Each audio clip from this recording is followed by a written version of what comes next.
Good afternoon, everyone, and welcome. My name is Kristen Brogdon, and I am Northrop's Director of Artistic and Community Programs. For access purposes, I am a blonde white woman wearing glasses with blue and black frames and a black jacket over a blue flowered shirt.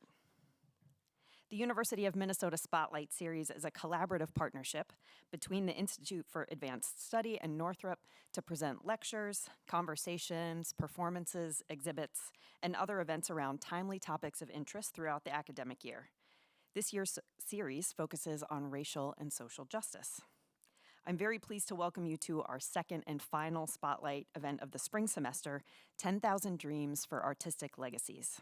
This panel is part of a week of events that will culminate Friday night and Saturday afternoon in an extraordinary program of Asian ballet choreography performed by the Washington Ballet, Oakland Ballet, and Ballet Met, and I hope that we will see you there too. All Spotlight Series events, including this one, include professional captioning.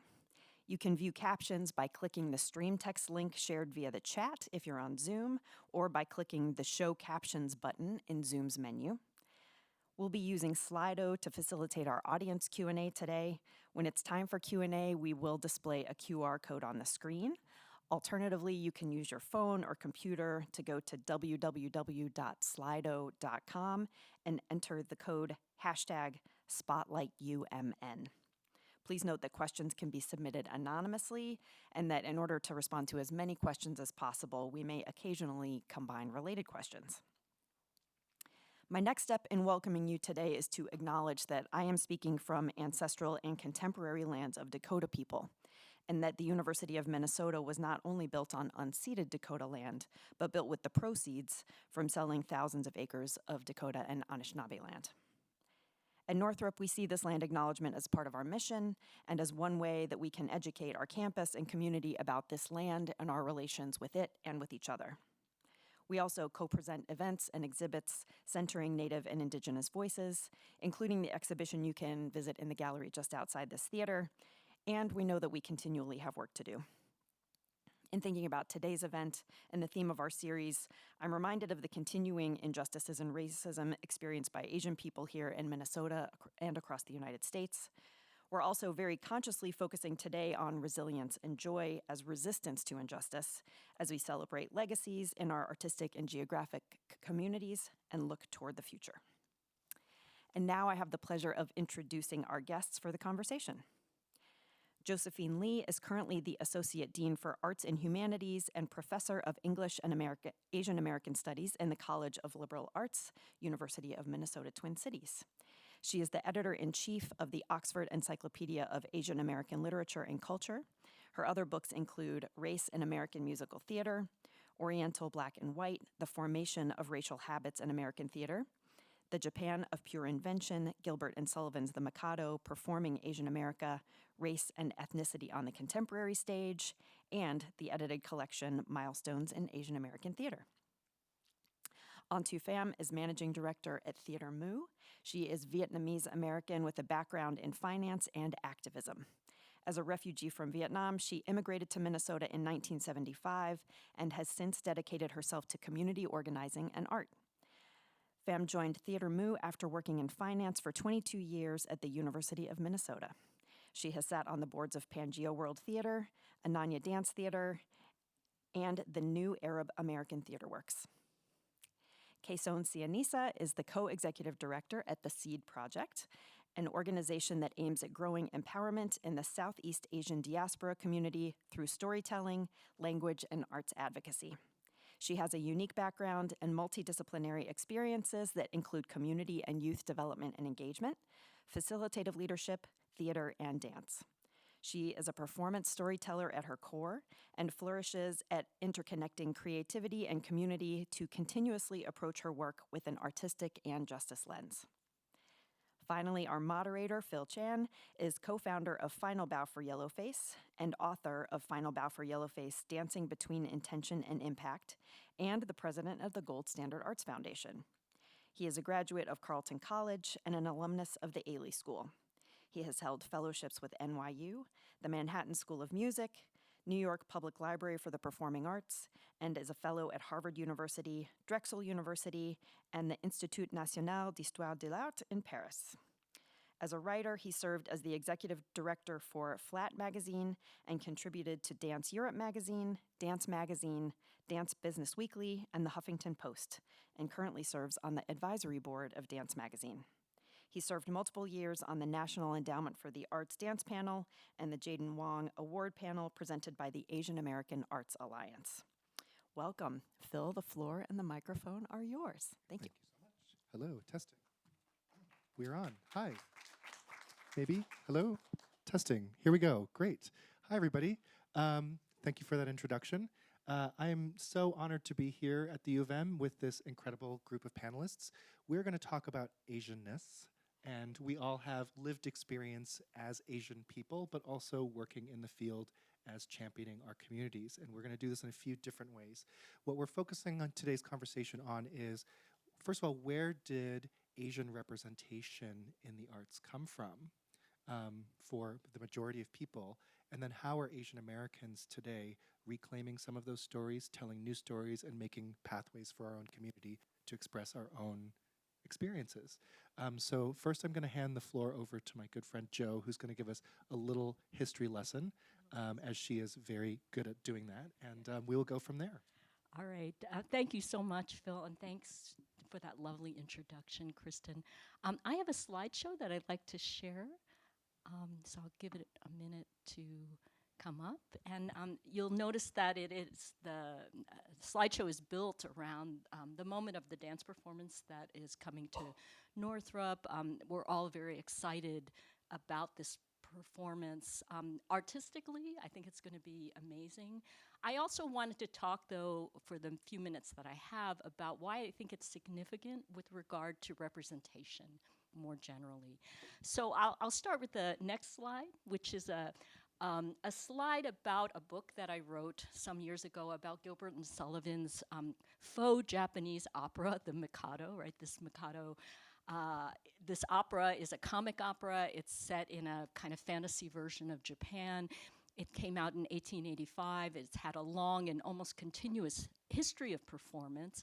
It also has a lot of disturbing kind of caricatures of Japanese people and Japanese culture that have not been really recognized, or were not really recognized until I think the later decades of the 2010s, right? After I published this book, next slide, please. Phil reached out to me in partnership with Georgina Pascogan, sort of like Monopoly. Thank you, who were the founders of a wonderful website called Final Bow for Yellowface. And the reason I say it's wonderful is the website itself gives a lot of background about why we might be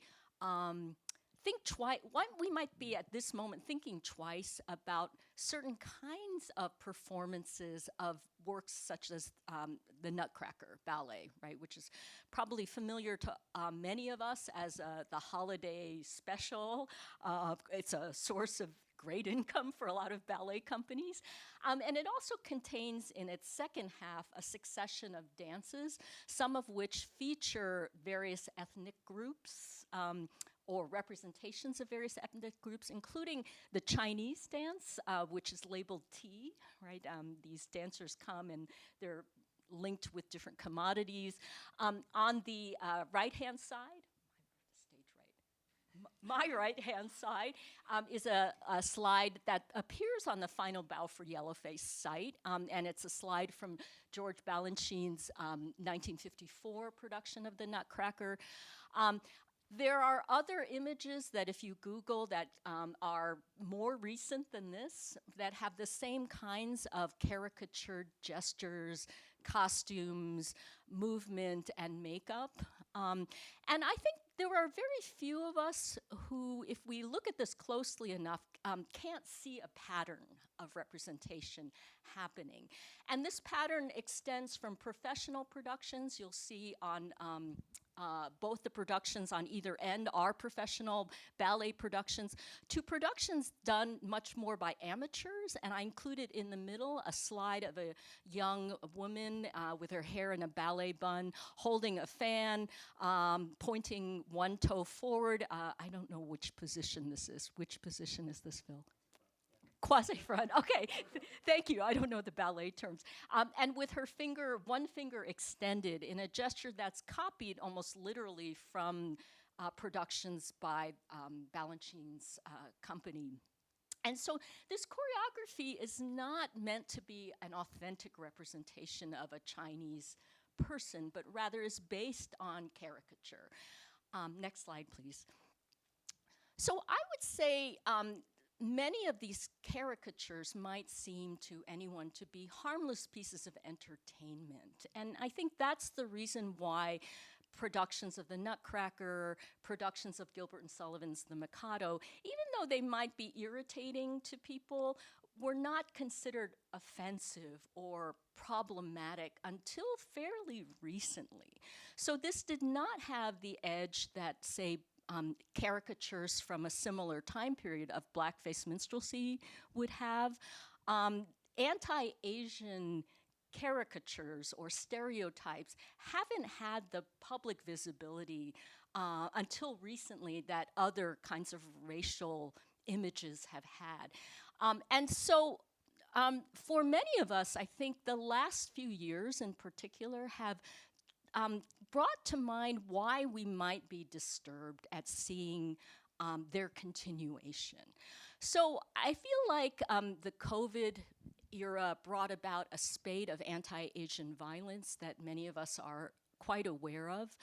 And that anti-Asian violence seemed to be built around certain images that have been present for well over a century in the US.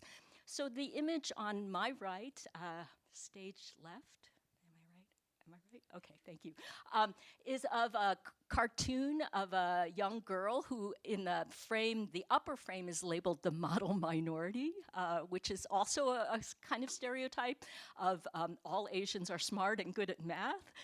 The lower frame is labeled after COVID-19, and it has the same child who has a face that's obscured by pockmarks and labels of the Chinese virus, which was a term that was actually used by politicians to describe COVID-19. And many of us are aware of the kind of linkage that people were making imaginatively between virus and disease and the pandemic and people of Asian descent. And then there was, of course, the accompanying violence that happened to individuals across the nation, as well as all over the world. So there has been a spike in anti-Asian hate during and following the pandemic. The image on my left, or stage right, is of the site of a series of shootings that happened in 2 spas in Atlanta, Georgia, in March 2021. Many of us are aware of this as an act of violence. Of the 8 people who were killed, 6 were Asian American women, and so one of the things that distressed people about this shooting is that it seemed to have a kind of racial animus behind it. When questioned about his motive for the shooting, the young man who shot the people said that he was targeting Asian spas and particularly Asian massage as a source of sexual arousal, right? That he was worried about his own temptation and associated these sort of Asian women-owned spas or run spas with sexual temptation, right? And that struck a really alarming note for many people, sort of, again, aware that there is a pervasive stereotype that's associated with Asian femininity. And the next couple slides, next slide, please, are just going to isolate these 2 kinds of racial images, these 2 types of stereotypes that seem to come up again and again and again. And there are, of course, a lot of different stereotypes, so I'm not collapsing things probably more than they deserve. But one of the things I will say is that the nature of stereotypes is that we tend to package whole groups of people into them, that they are reproducible, that they travel very, very quickly, and they can operate to affect people's perceptions of others in the absence of actual people. Right, so they're disseminated by media, by publication. The image you'll see on stage right is of a trading card, and it shows a figure in a coolie hat and a queue, a pigtail, who is eating a rat in the middle of it. The caption is for rough on rats, which was a type of pesticide or rat poison or vermin poison. And then it's listed that there are all these different kinds of vermin that this poison is supposed to target, including rats, mice, bed bugs, etc. The image of the man in the middle who is eating a rat is eerily similar to the rat itself. Right? If you look at it, he is both holding a rat with a tail that looks like his hair. And then the caption below the Rough on Rats slogan is, they must go. And that caption was one that was used by the White Working Men's Party of California. It was a labor organization whose trademark was anti-Chinese lobbying. Right? So they, following the influx of Chinese migrants to California in particular in the 1850s with the gold rush, questions about labor, Chinese labor in the 1870s, there was a political campaign to rout out Chinese immigrants.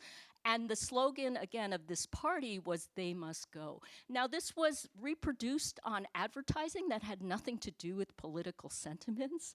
But I will say that the politics of the time were such that they were successful in enacting a national law, the Chinese Exclusion Act of 1882, which was the first act barring people, barring immigration and naturalization from a group of people based on national origin.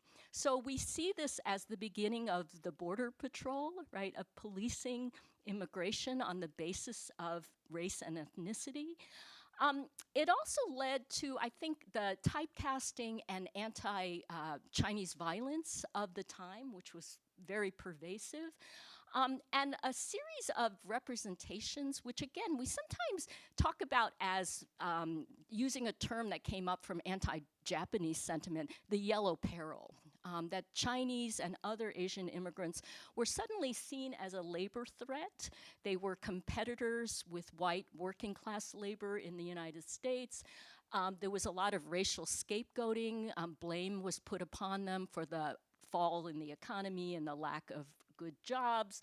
And it was coupled with the worries about being invaded by a foreign horde that was not Christian. And they were associated with disease and contamination. And again, all of those things come together in this advertising, which is an advertisement that, again, is seemingly divorced of overt political message. Right? And that's one thing I want to stress about racial stereotypes that come to us as a form of entertainment. Next slide, please. I think it's easy to see the problems with the yellow peril stereotype. I think it's less easy, and maybe we can talk about this a little bit later, to see other stereotypes and their effect on people's imaginations of Asians and Asian Americans. One that I want to draw our attention to, because it's often been associated with the performing arts, including dance, is a kind of stereotype of Asian femininity. And this associates Asian femininity with a kind of hyper-feminine, very traditional feminine traits of submissiveness, of docility. Often Asian women are pictured as exotic subjects of desire. And in the worst case scenario, with stories such as the Madame Butterfly story, they become kind of consumer objects that are used and then easily discarded. So I have a picture on the right of Claude Monet with his then wife, dressed in a elaborate Japanese kimono. I use this image to illustrate that in some ways these racial fantasies of Asian femininity arise in the absence of actual Asian performers. So I think it's significant that the image that we're very familiar with, perhaps if we love Impressionist painting as I do, is of a white woman dressed in Japanese clothing rather than a Japanese woman herself. I think it points to both, again, the hypervisibility, the way in which stereotypes can travel where real people cannot. Next slide, please. And I would say that it also erases actual people, right? That actual people cannot compete with the kind of representational power that stereotypes, the saturation of stereotypes, has given the stereotype. So here is a picture of Yuriko Kuchiki, who was a dancer in the Martha Graham Company. In the image on the left, you'll see her doing a beautiful kind of modern pose from one of the dances from the Graham Company. She was also employed, I think, to be a choreographer, notably for Broadway productions of The King and I, in which she was asked to produce Oriental choreography. And this is just to set the stage to say not many people remember her, either for her beautiful performances in Martha Graham or for her more exotic work for The King and I. But I think it's evidence, again, if we remember certain images and not others. So I'm going to, at this point, just hand it back to Phil for commentary and then to move on. Sure. That was great context for us. Just one of the things as you were talking, I remembered I was on a diversity committee at one of my jobs, and I was trying to get one of my white coworkers to join this diversity committee so we could get more, a more diverse company. And he said, well, I don't want to join the committee. And I said, oh, why not? And he said, well, if I join the committee as a white person, that means that I'm not going to get promoted. Like there's fewer opportunities for me. So it actually goes against my best interests to promote diversity within the company. So that's why I'm not going to participate. So there's to this day, that dynamic is still very much present in terms of we aren't competing for labor and white women anymore, but are we? Maybe we still kind of are in some ways, or we're seen that way. I wanted to hand the floor over to An to talk a little bit about in the sort of, for Asian people, how can we then reclaim some of this images, right? We have this long history, and a lot of my research goes back to the 17th century in France, which was sort of the global colonial power. And really the root of many of these Asian stereotypes come from the ballet and opera stages of France from that period. That was the Hollywood of the period, so the most influential. And then those stereotypes have a long half-life. They just keep existing, and they turn into, from ballet and opera to radio, film, television, virtual reality, etc. They just keep going. So what are Asian folks doing now? What does it look like when we center our own experiences in terms of how we represent Asian people in our collective society? It's interesting, Phil, that you say that about your colleague, the white colleague who did not want to be in the diversity committee, because one of the things that we often speak about is for a theater like Theater Moon, which is a BIPOC theater, we have a number of really great talented Asian American artists, but because of the size of our company, because we can only produce so many productions in a season, we have a number of great trained artists, and then we train the artists, but then they have to go and work for other white companies, PWIs, and then we run into the situation where it's like we can't pay what a larger organization can pay, and then we're constantly training in really amazing artists to then work for the white company. And so that's one of the contradictions that we run into in our organization. And I think for a lot of theaters of color in our organizations, like how do we continue to like have abundance in our communities. And in terms of representation, I want to thank Joe for this framing. It was one of those things where I was kind of making this joke in the staff meeting earlier. It's just kind of like, I don't really know if you wanted me to do this. And I was laughing because you kept saying, is it stage left? Of everybody in the organization on staff at Theater Moo, I'm the last person that's going to be like, yes, absolutely, stage left. The managing directors who should be like figuring out if it's stage left or stage right. I can tell you where the spreadsheet is, but maybe stage left, you want to ask somebody else. I will say, when we were working on looking at Theater Moo's history, and when I first joined, I'll say that I started working at Theater Moo in July of 2020. And it was right around that time of the racial reckoning and in COVID. And one of my colleagues in another theater said, wow, that was a really brave decision to work for a theater in the beginning of the pandemic. And I think what he actually meant was it was stupid because the landscape for theaters was like really shaky. But what I did during that time was actually really look at the history of Theater Moo. Theater Moo is currently in our 31st season, and and we stand on the shoulders of Rick Shiomi, other people, and now the Asian theater movement, and people who did amazing work that Joe talked about just now, where people looked at Asian American representation, representation of what we were seeing, and people did this work where we took plays written by white people, and we reimagined it with an Asian American cast. We wanted to really change the types of roles, the type of productions that we really could have. And if you look at the early days of Moo Productions in the late 90s and the early 2000s, you saw some Shakespeare plays, you saw some musicals that you're very used to seeing in a certain way. And I really love what Theater Moo was doing in those early days. And if you look at the community of Minnesota compared to the coast, the community of Asian Americans is very different. And I, unlike Joe, I can't memorize all of this, but the Asian American population in Minnesota is still only about 5% of the population in Minnesota.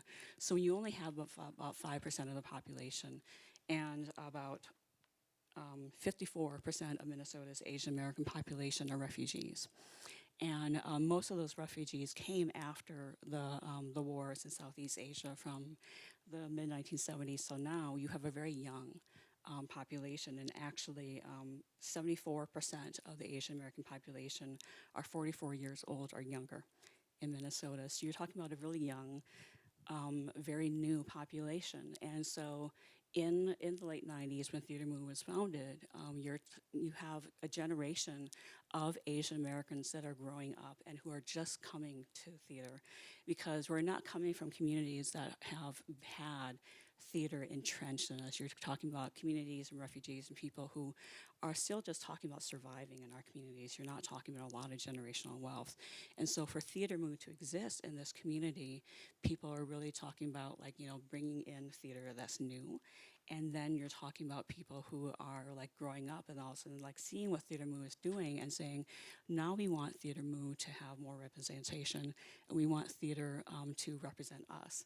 And so in this community here, where you have adoptees, we have a lot of mixed communities, Theater Moo started to really have playwrights and stories that were representative of our communities.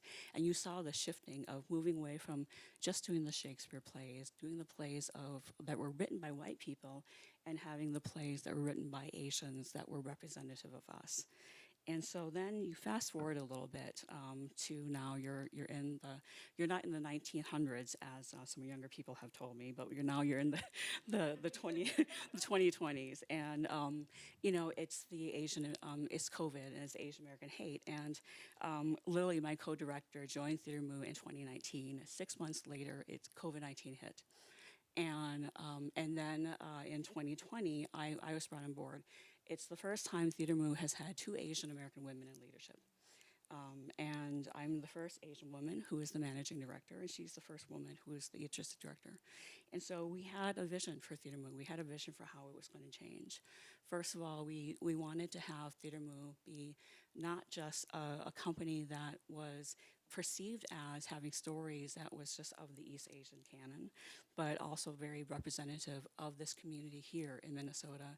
We wanted it to be more expansive of the intersectionalities of our communities, and also that Southeast Asians were more represented, because Southeast Asians are actually half of the Asian American community in Minnesota, and also more South Asians and other Asian American voices in our work.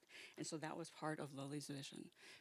My background in finance, in higher education, kind of seeing some of the inequalities. And one of the first things I was told was that people worked for Theater Movie because they loved us. And the unwritten thing was that people were not necessarily being paid.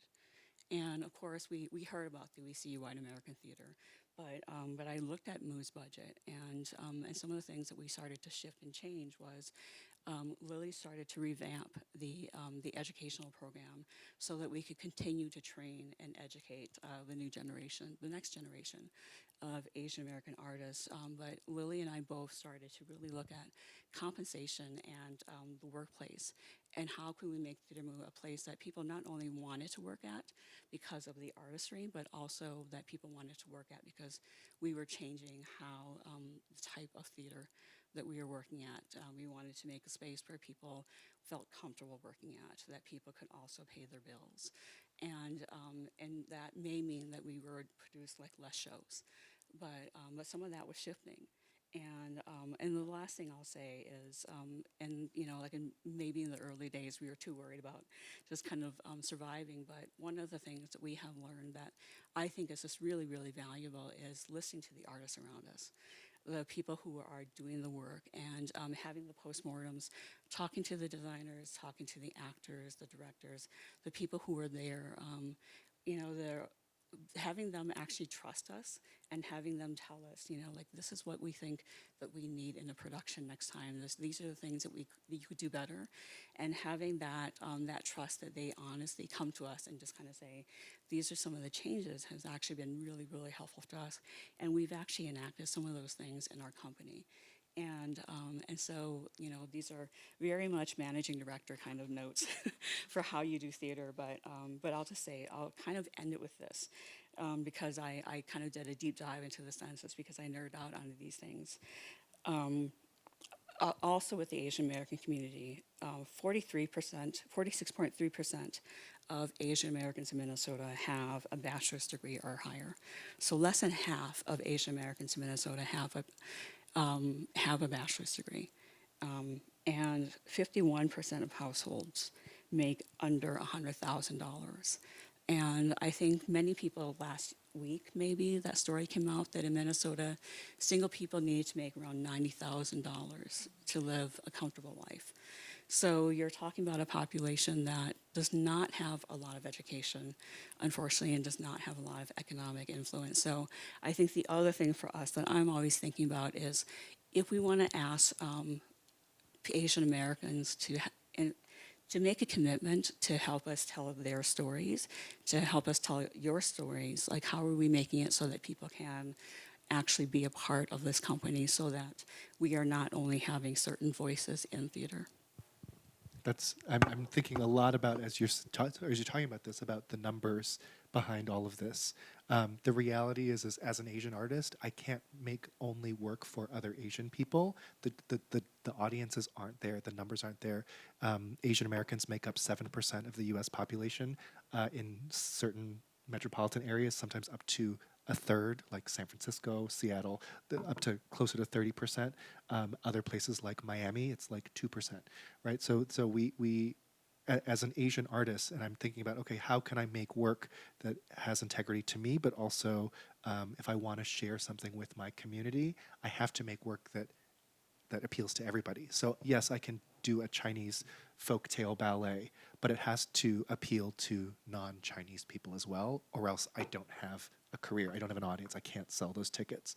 So I'm just very interested to hear that, like, we're trying to serve the Asian American community, but we have a physical number of seats that we need to sell. So we need to actually include more than Asian people if we want to stay alive as a company, right? Can I respond to that Yes, really please. quickly? Yeah, I'm very curious. This is a panel. We're supposed to talk to each other. I will say, like, and this is not my managing director hat, but like, I will say that what we've actually found, because I paid so much attention to the surveys that come out, is when one of the things too is like we've really been leaning into the specificity. Is we've had playwrights who are just like, I'm going to be unapologetically Lao, or I'm going to be unapologetically really Vietnamese, and I've actually been really surprised, like happily surprised by the audience that has responded to that. You know, like I've told the story to a number of different people, but you know, like we last season we had a children's play that we co-produced with our friends in Hopkins Stages Theater, and it was a Vietnamese American story. It was a Vietnamese American play, and I have a friend of mine who's Somali. She and her son went to it, and she called me a week later, and she said, "So my son loved that play." And he especially loved the father. And because of that play, we went and we found Starfruit because Starfruit was in the script. And he said to me afterwards, "I'm just like the father. I hated Starfruit too. It was too sour." And so we've actually found that in order to actually engage other audiences is to encourage our playwrights and encourage our company to double down and to be more Asian and to be more true to themselves, because the more true we are to who we are and to not worry about the other audiences, the more people will respond, because they will respond to that authenticity. And the more that we don't worry about trying to like please everybody else, the more people are going to be like, actually, like, this reminds me of this thing that happens in my community. So I actually really like, and we try to really encourage our artists to just kind of be like, how do we make this really true to you? Because we're now like not only trying to tell more authentic stories to our Asian American diaspora, but how do we make sure that it's very specific to you? We're no longer trying to tell stories to like the white gaze, but we're trying to tell stories to like our Asian American audiences. I love that, and it's also it proves that, you know, I guess people respond to integrity and not pandering, and that sometimes something specific can also feel universal. Like if you actually, it's counterintuitive, but if you give something specific, then you say, oh, actually, I had that relationship with my mother too, even though it's a very Chinese relationship that you're showing on stage, but it might be something that other people get something out of. So we're sort of moving down the line here. We have the past, we have the present, and I want to highlight the work that Seed is doing here with the future of Asian representation. Oh, it's on. Perfect. Yeah, I want to start with some data as well, just how Seed kind of emerged into our work and where we're leading to now. So Seed started, you know, back in 2010, 2011 when the city of Minneapolis approached us and was like, hey, can you help us desegregate some data here? Let's talk about what's happening in community. And so we work with the city to really look at what the data means and what it represents. And as we took the data apart, as we're realizing, and we realize more now, is that, you know, a lot of communities that we work with and we represent weren't really the stories weren't really told. We found that like between employment, economic, you know, education, there was tons of disparities with the Southeast Asian communities, specifically with our Hmong, Khmer, Lao, and Vietnamese community. We were like, okay, what does that mean? What does that work mean for us in community as we start moving forward and look at how we support and make sure like communities access resources and opportunities to make sure that they're equitable as well.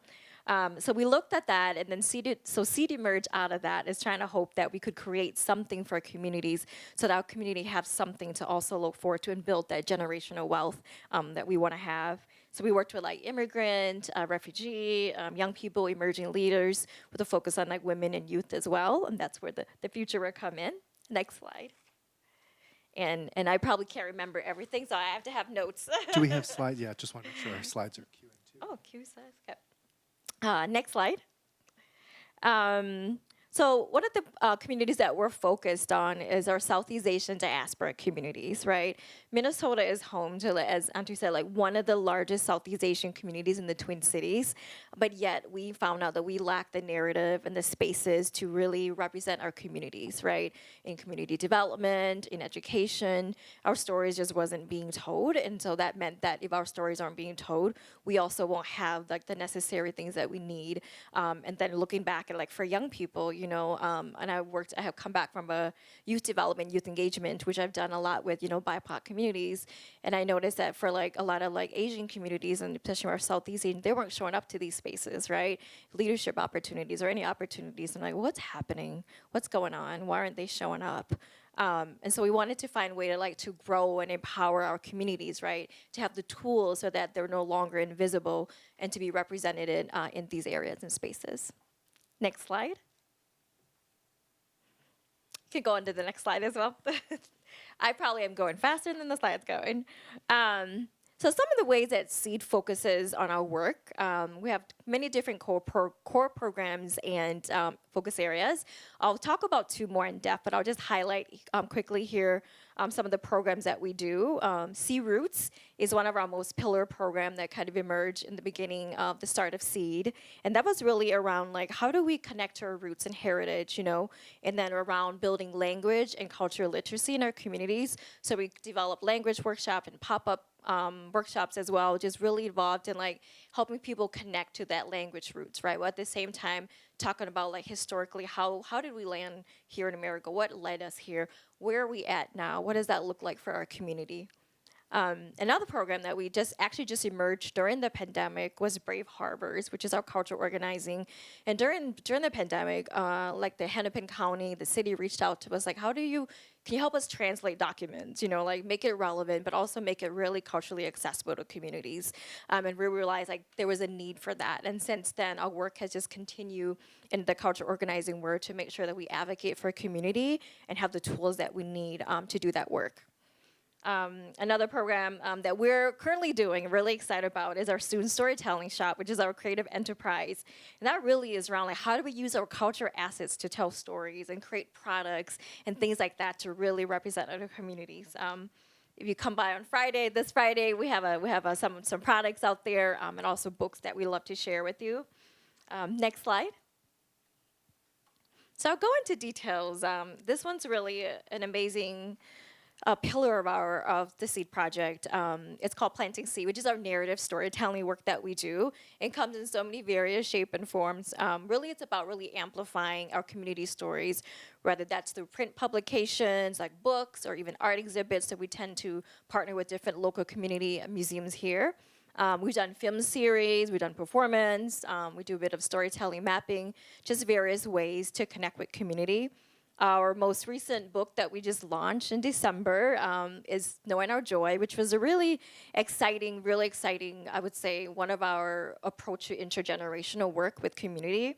So we had community members interview their elders, right? And it's around a lot of our elders come with historical and very trauma, right? And so it's like, how do we create spaces that are safe? How do we make sure that we uplift these stories and honor these stories with our community and for our elders, right?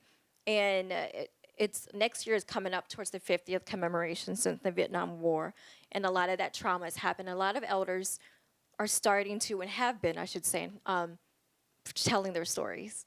We're like, how do we capture that? How do we make sure that doesn't get lost, right? A lot of elders, are passing and things like that. So we wanted this to be one of the first iteration of doing that work, and it was one of, I had to say, like, just to be there in that space when we launched at the book launch. I think, some people were there as well. The things that came up that people said afterwards, and I'll read some of the comments that our story collector had shared. So a Khmer story collector said, I learned things about my dad that I never knew and feel like I understand him better. His moods and habits, his dislikes and likes, it all makes more sense. And then a Lao elder storyteller said, I got to see my family up on the walls, and my son read my story.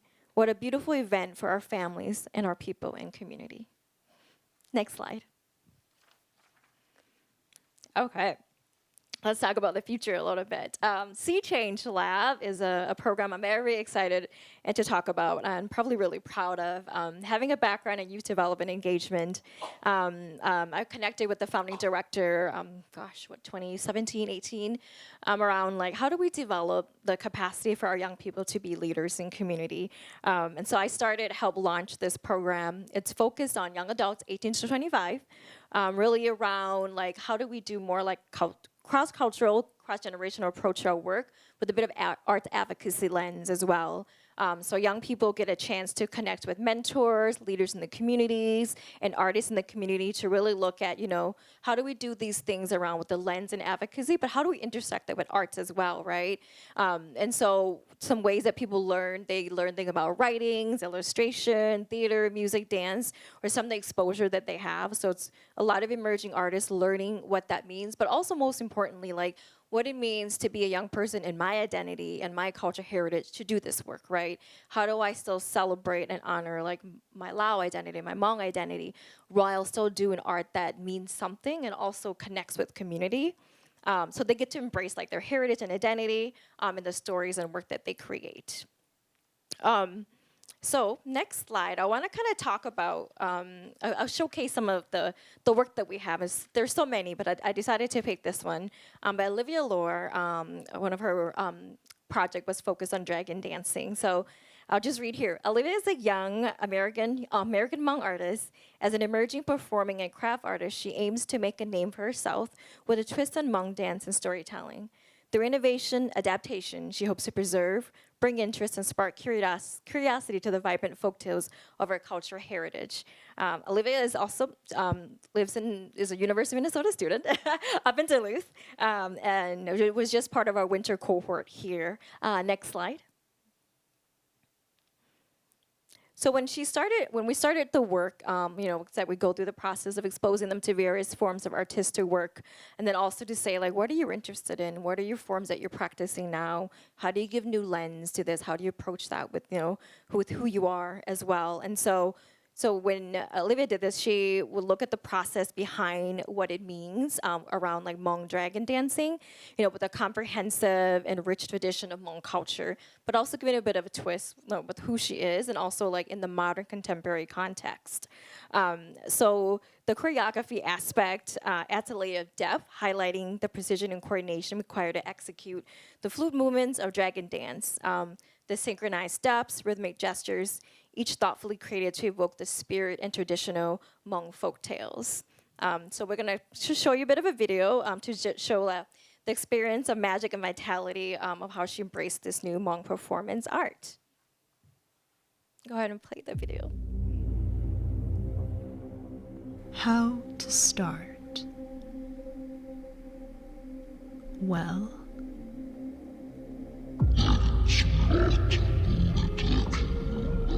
if nothing more, I can say it's quite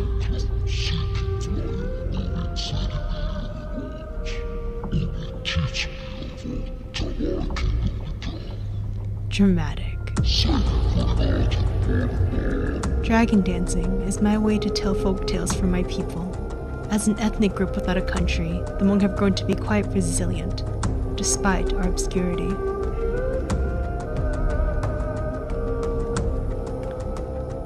If no one else takes care of these stories, they'll be left behind. They'll die.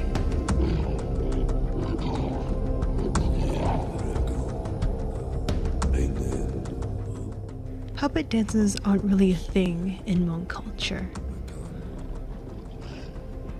In fact, it's just me.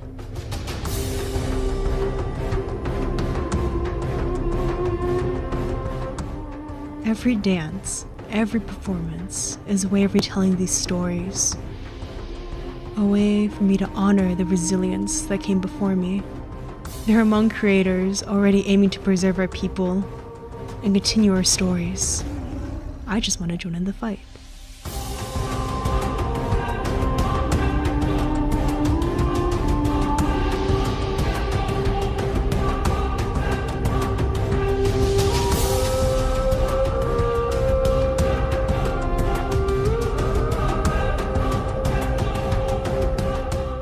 I'm Olivia,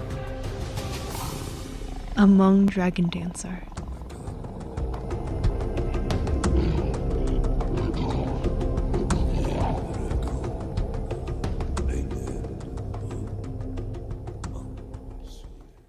We were working on we're actually merging into a new website, but trying to archive a lot of projects that have emerged over years by our young people. And this is hopefully where you get to see more. Just if you head to our website, you can get to see a bunch of ways Sea Change Lab has emerged over the years and keep emerging. We're also always looking for ways to connect and work with community artists in the community. And once our young people, complete the program, a lot of them are emerging artists as well, we try to connect them to a mentor to continue to explore what that means in their work as well. And then as also sometimes they come back, right, and they continue to work with us as a teaching artist or as anything else to keep continuing to build that opportunities for our young people. So that was just as we talk about artistic legacy, right? For Olivia, that was a way for legacy for Hmong culture for her, right? To celebrate the resiliency, like creativity for the community. I think that's all mine. Great. I have the unique pleasure of tying all of this back together, including talking about performances this weekend on Friday and Saturday. And also I wanted to touch on the legacy of Choo San Goh as well, which was one of the questions we had from the viewers in the world out there.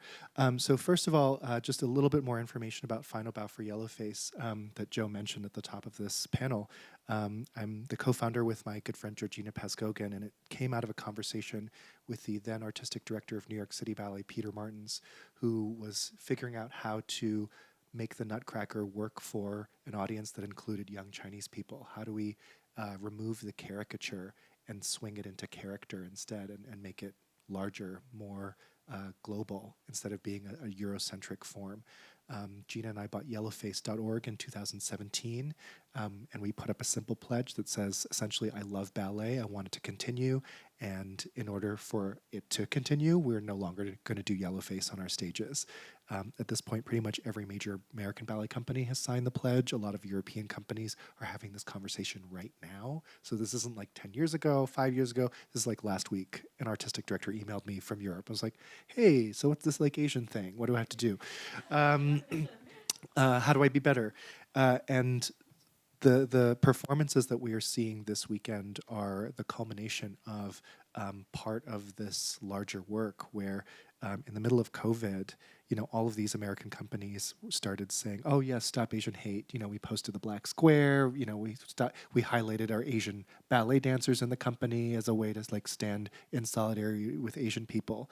And I was just looking at all these companies saying like, wow, you guys have like a Nutcracker Chinese and a Miraculous Mandarin and a Le Corsaire, a La Bayadere, and all these like fantasy Orientalist depictions of Asian people. Orientalist meaning they're fantasies by Europeans of Asians, not actual Asian people, but Oriental depictions. Yet we haven't hired any Asian choreographers to actually tell their own stories. So at American Ballet Theater, our national company that our tax dollars go towards, that represents all of us, the last artistic director was there for 30 years. He hired 0 Asian choreographers during his tenure. ABT had only at that point hired 1 Asian choreographer, and that was Choo San Goh. Baryshnikov hired him in the 80s to make a work. The 2 next biggest ballet companies in America, San Francisco Ballet and the New York City Ballet, had only each hired 1 Asian choreographer, Edward Liang, who will be here tomorrow. He's the outgoing artistic director of Ballet Met and the incoming director of the Washington Ballet. So 2 of his companies are on the program. So with that sort of feeling and seeing that, Asian women were being pushed in front of subway trains and being followed home. And so we have all these like hypersexual, hypersubmissive depictions of Asian people on our stages. I approached all of the ballet directors who signed this Yellowface pledge and I said, hey, like, where are the Asian choreographers? Like, that's so lovely that you're not going to do Asian caricature anymore, but like, where's the Asian people to take that space? And the response I got back was, well, no one in the community is ready. Nobody's on my radar. There's no one who's really a good fit with who we are. And I just thought, oh, this is kind of lame excuses. But if those are the barriers, how can we overcome those barriers together? I believe in inclusive advocacy. So I said, okay, you can't find any Asian choreographers. I'm going to give you 31. During the month of May, AAPI Heritage Month in 2021, I we started a 10,000 Dreams virtual choreographic festival. So every single day, we profiled a different Asian American choreographer. You could go to our site, you could watch a little video of their work, and every day I sent those videos to every artistic director in the country saying, is this a good fit? Is this a good fit? Is this a good fit? Are they ready? Are they your style? I'm so happy that at the end of that festival, which cost us $0, just like my blood, sweat, and tears and emails, and like doing web design, every night at midnight, that yielded 5 commissions. 4 of them actually went to women. So we're not only bridging the Asian gap, but also the gender gap in terms of choreography. Those became real dances that real ballet companies performed. And now we're going to see some of this repertory that was commissioned from that festival on this program on Friday and Saturday. So you're seeing the direct results of ballet companies saying, yeah, we want to do better and we want to tell these stories. And now we have enough professional companies out there that like we can do an entire festival with just Asian choreography. We don't need to put a Swan Lake on the program or anything else. Like we got our own flex. We're good. And so that is the sort of the past, the present, and the future kind of all in one program, which we'll see this weekend. It's this series of 10,000 Dreams is also going to the Kennedy Center in June with a week-long festival, including a film portion. We have some special guests with the Singapore Ballet and the National Ballet of China coming through, and it's all to honor Choo San Goh, and the Northrop is a part of that as well. Choo San Goh was a trailblazing Singaporean American choreographer. He unfortunately passed away of AIDS at the age of 39, but was already making work for everybody. He made a full-length Romeo and Juliet for Boston Ballet. He was working all over Europe. He was working everywhere in the United States. He was the associate artistic director at the Washington Ballet and their resident choreographer. And just one of those artists that was like, he wasn't there as a token Asian person. He was just so talented that of course we would hire him because he's incredible. And he sort of hasn't been given his due as a great American choreographer, I think because his time with us was so short. But he belongs up there with the Twyla Tharps and the Jerome Robbins of our dance community. And so this was an opportunity for us to say, well, let's take another look at his work, and let's have revivals of his work, and let's actually see what this artist was doing and what he was saying. And so this year would have been his 75th birthday, so it's sort of a nice way to honor his legacy and bringing them back, and especially Washington Ballet, which was his home company for many years. But Choo San's legacy is so important to Asian Americans because he was already there, right? Like it sometimes feels like these doors were closed off to us, like at ABT, not having an Asian choreographer for 30 years, but that door was already open a crack. Choo San already opened that crack. So, it's now up to us to just step up to the plate and just claim ownership. Okay, so if these studios, if these stages also belong to us, then we're going to step up and make work. So Choo San's legacy has really been sort of a push for us to say, we've done it before, we're going to do it again, and it's going to be great. So I'm really excited that you guys will be able to see 5s on this program done by the Washington Ballet. It's considered one of his signature masterpieces. So just really excited to share that with the community. This is so interesting. I think what we all have in common is we're all trying to shape narratives or reshape narratives. We're standing in this stream of Asianness representation in our society, and we're trying to guide that stream to make it feel more not just culturally authentic, but also have more integrity. So I wanted to maybe ask each of you about the place of storytelling, because I think we're all doing it in our own various ways, but how do we improve access to storytelling to shift that larger narrative so we aren't just waiting for the singular Connie Chung or Long Duck Dong or like the one Asian person, but instead all stepping through as storytellers as a community?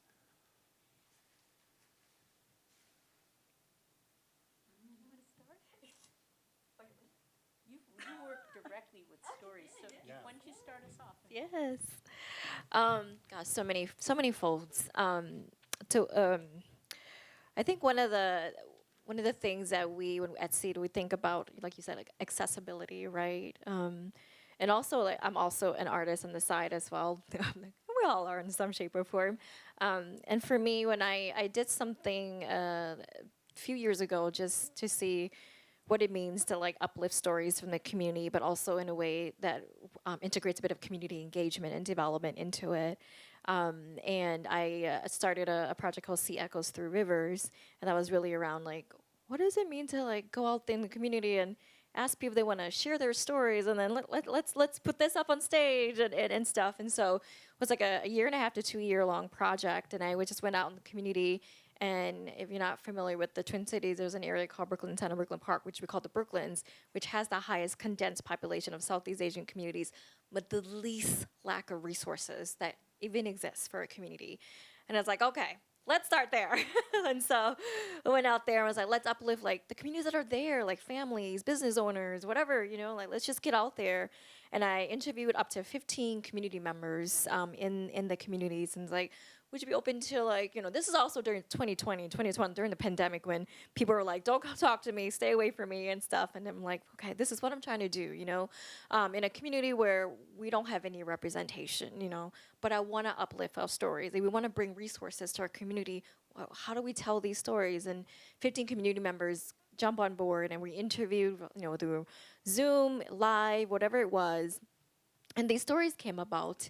And then in that form, then I was like, okay, now let's get writers, people from community to write these stories. And so I think I recruited five writers that were from the heritage of our community members. And then we took another few months and wrote like these short plays and stories.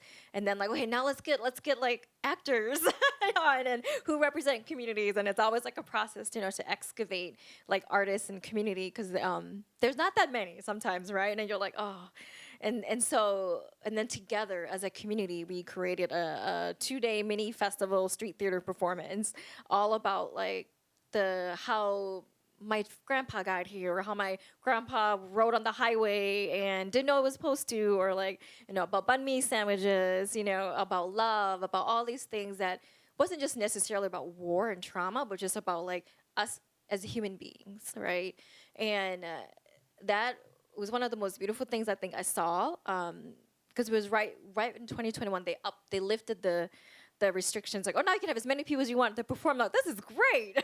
So like over the 2 day, like, 130 people came out, and about 70% were Southeast Asian community members who have never seen something like that before, and from community, and people who walk across the streets from the apartments, right? And it was such a sense of like pride, and a sense of like, wow, we can do this. We can tell our stories from ourselves and for ourselves, and tell people what we need to shift the narrative and shift the things that we want for our communities.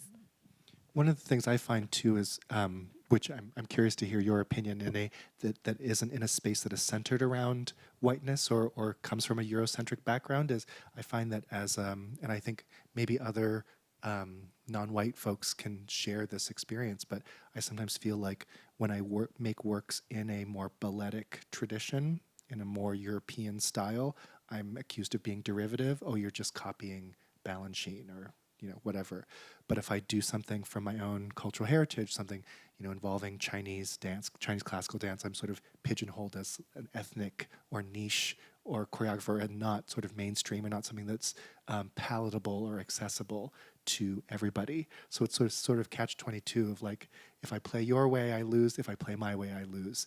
And so struggling with how to find a voice. And I think a lot of not just Asian people, but non-white people working in the minority can maybe identify with that experience. So how has Theater Mu sort of rebooted that, or negated that, or made that a non-issue? Or is it an issue?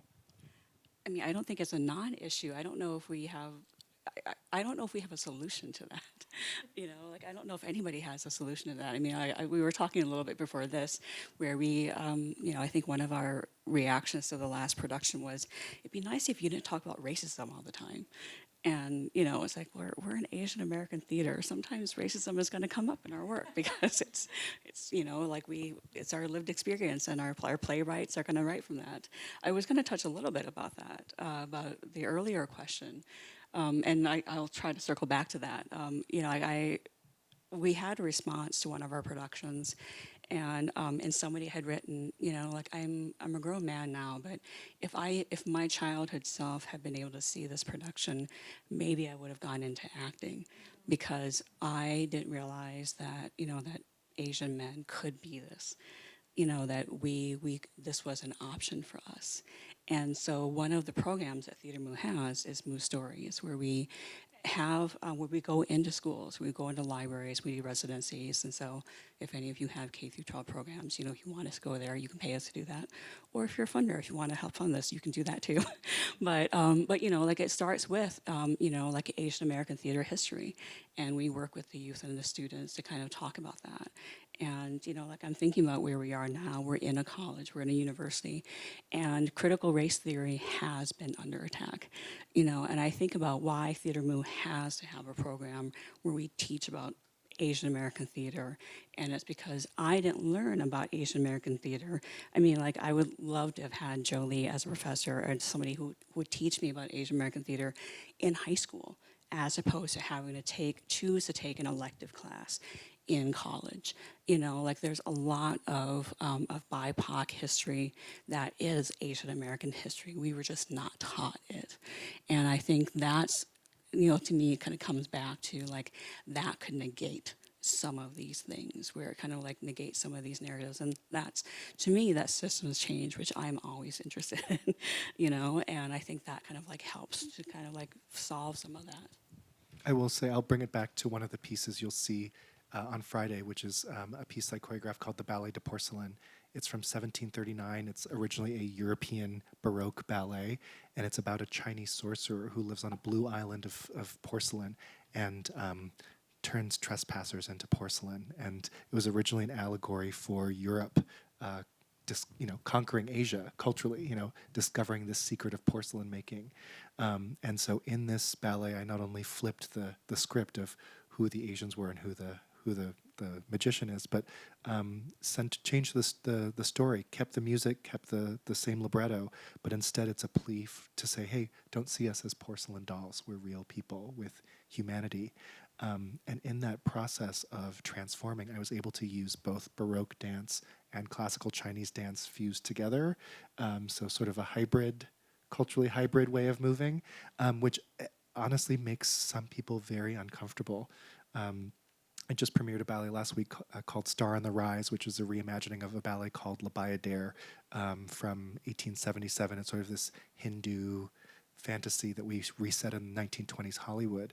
And after the premiere, I had a ballet company board member from one of the big ballet companies send me a text message and said, Phil, why don't you make your own stories? Why don't you make your own choreography? Like, isn't there like a Chinese story that you could do instead of doing this canonical European repertory? And the implication was, like, someone like you shouldn't be touching our repertory. You should be doing your own, stay in your lane. And that's also an interesting conversation to navigate around our own identities. It's like, how much do I want to be inclusive and put American cowboys on the stage because that's my heritage as an American, and then when do I want to put Chinese fan dance on the stage, which is also my heritage, and when can I choose to do that, and what is the power in being able to code switch like that? We did have one more question from the audience, but the question is, what is the background story between the name 10,000 Dreams? 10,000 Dreams, 10,000 in a lot of Asian cultures is like the biggest number in the world. Like, it's sort of like saying like a bajillion, gazillion. And this just seemed like an appropriate name for a festival because we have so many dreams and we want to be able to share our dreams. And we've only done 3 years of this festival, so we don't have that many dreams yet, but there's 10,000 more to go. So it's sort of an unlimited potential that I wanted to say that our community is able to share an unlimited number of creative projects in this festival.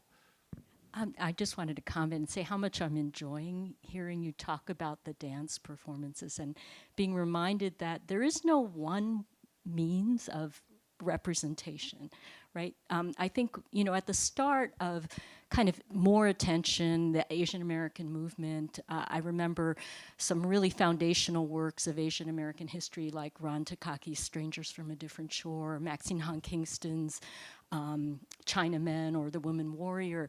And there was a story about, these stories were about the power of story, right? And in terms of a history that is not well known, right? That people aren't taught in high school or elementary school of who Asian Americans are and where they come from.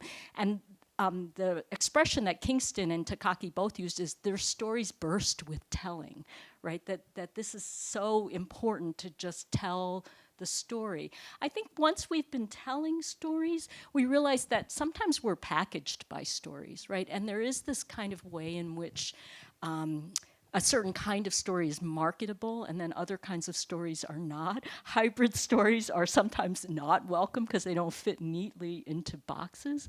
And I do feel like, though, one of the wonderful things about this kind of newer generation of Asian American creatives, right? And I count the Dragon Dance as one of these, is how they're reinventing sort of what they can do with form and tradition, right? And I love seeing the Dragon Dance and the way it was spoken out that I'm the only person doing this, and yet it's a dragon dance. I'm a dragon dancer rather than the dragon dancer, right? It leaves possibilities open for other people to embrace this form. The idea of taking a ballet that is about the process of turning people into objects, right, seems so resonant for a redo. And so, Phil, I'm so delighted to hear about this. Can't wait to share with you on Friday. On that theme, we do have a question from the world out there, and the question is, like, as an Asian American creative, how do I not fall into the Oriental box? And again, the difference between an Oriental, which is a fantasy projection by an outsider of what it means to be Asian, versus an actual Asian person. How do we navigate that space when the wider world is expecting us to deliver something Oriental, yet we want to give them something Asian? Well, and I think that's the question, right? I mean, we do have a certain vocabulary of things that we're given to work with. And then we're being told, no, you can't use this or that or the other thing. And I would say all the tools are up for grabs. I just want to say a word or two about the movie Everything Everywhere All at Once, which I don't know if people have seen, but maybe a few of you have seen it. It's a kind of a wild ride in so many ways, and is so beyond my generational ability to comprehend that I can't tell you, a real take on it. But one thing I did notice, and this comes from, again, my own scholarly story, which is a lot about the representation of Asians in the US. And I would say that movie actually has a remarkable number of what might be called cliches, right? I mean, you have the Asian American, the Chinese laundry story, which is very, very goes back to the 19th century when that idea of Chinese are always in the laundry came about. It has the mother and daughter story that people were making fun of with Amy Tan's Joy Luck Club. I mean, it has all these what could be considered cliches, but it takes them and it totally just destroys them, right? So it goes through so many. So one of the things you see the actors doing in that is it foregrounds the actor's ability, the Asian American actor's ability to transform themselves into all these different creative types. So the type has less adherence, right, as this is the only role I'm allowed to play in society or elsewise, because you can code switch from one role to the other, right? This is what actors do, or good actors do. They're able to transform themselves into all these infinite possibilities. So I think one of the things is, by boxing in people, you can box people into what seems to be even an authentic image, but if they have to play that for the rest of their lives, they'll probably go insane. I mean, no one could accuse Michelle Yeoh of being a no tiki, no washi, right? Like laundromat. That was not everything everywhere all at once. I'd be curious about what are some creative projects that you're working on that you'd like to, you need resources to realize, you need funding to realize. Like, what are y'all working on that this crew can help with? I mean, like I mentioned Moo Stories. You know, like I think one of the things that we're always trying to do is, as I said, like educate the next generation of artists.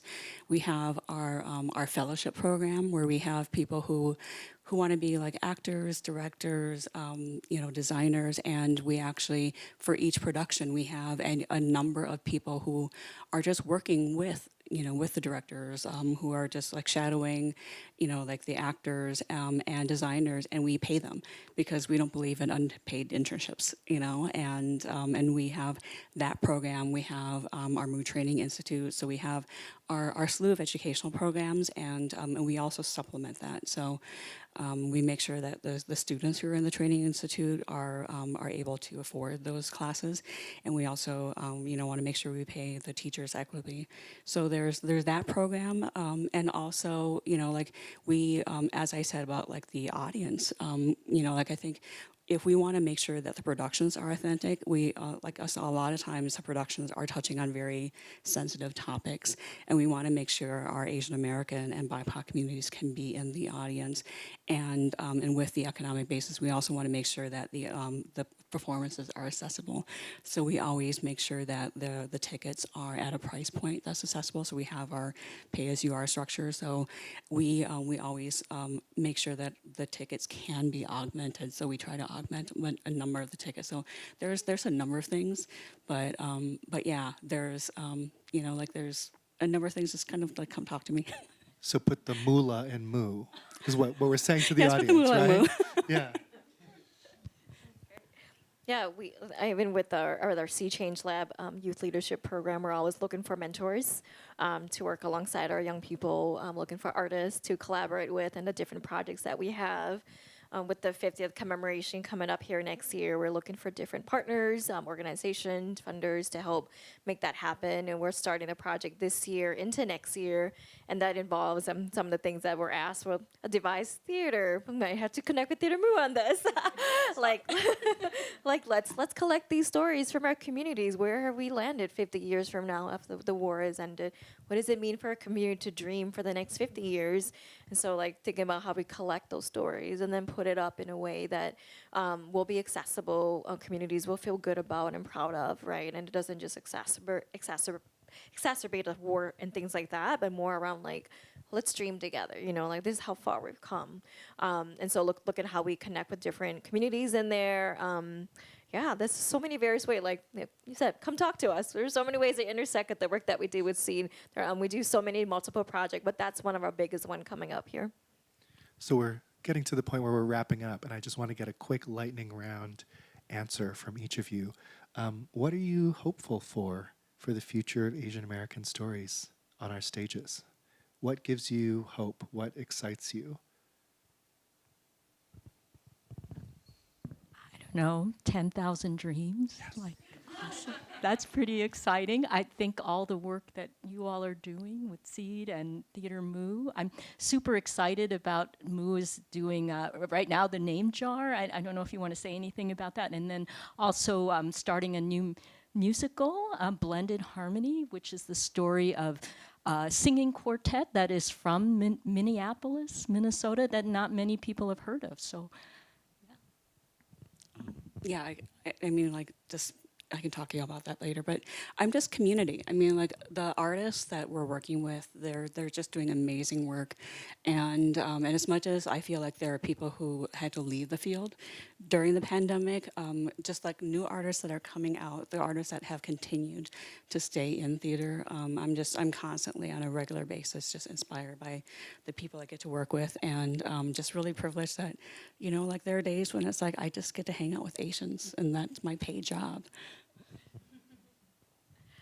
For us, been doing a lot of the intergenerational work and really about the wisdom that our elders are passing on to our young people.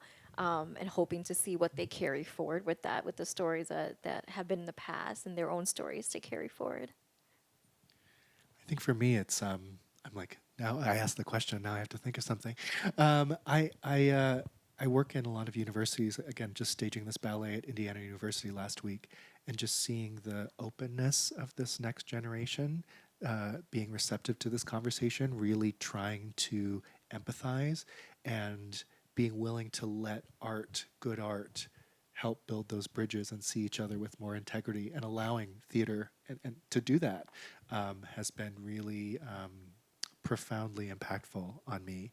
And also this work with Final Bow was like me and Gina for many years, just like the two of us on a website, just like sending out emails, and now has become just this much larger conversation with so many people supporting us. You know, the U of M inviting us here and bringing these ballet companies and saying, yes, let's do this larger festival. And it's grown so much bigger than just like two people on a website, just pushing these ballet companies, but has now become an incubator for Asian artists, has been a community hub for Asian artists. We've been able to not just make work that is about racism and our traumas, but also joy and comedy. And we are able to be ugly, you know, and not just have to be this model minority, but we can be flawed, and that we're now moving into this next phase of representation where you know, like you can have Aquafina smoking pot and not getting straight A's,